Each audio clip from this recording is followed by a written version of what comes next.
wife when she was pregnant with her daughter, Seulon Cantor. I fell in love with her in 1982 when I was 40.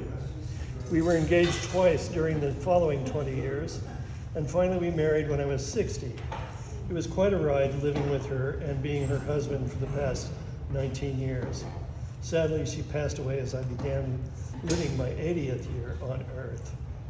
I knew of her terminal illness, and at her request, we married, as she always loved being married.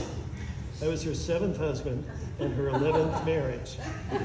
She was hoping to continue her wedded bliss, but was confused, then sad, then mad, when we were not the most ordinary couples who slept with each other as much as had been our passion when we were first engaged.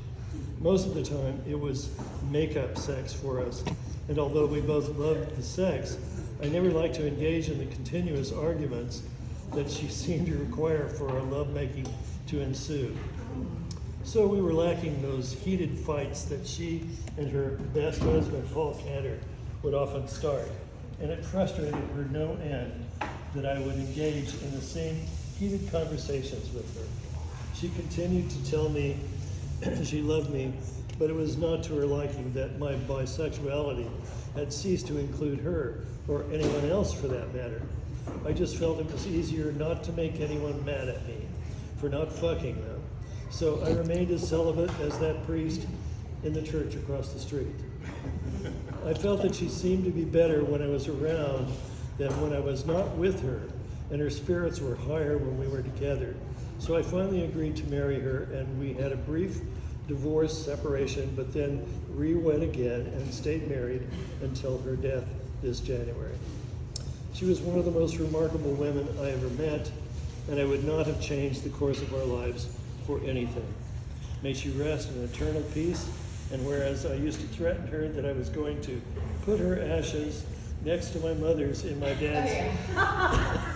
dad's favorite humidor, she vehemently said that she was to be scattered at sea by the Neptune Society.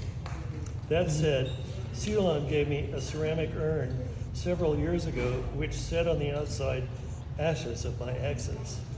So I may have to purloin some of them before she ultimately becomes seaworthy. Thank you, Ulrika, for a most memorable period in my life. I intend to donate my body to science if there's anything worth studying after I'm gone, so I won't be able to join you in the surf outside Santa Catalina. Perhaps we'll meet somewhere thereafter. Thank you.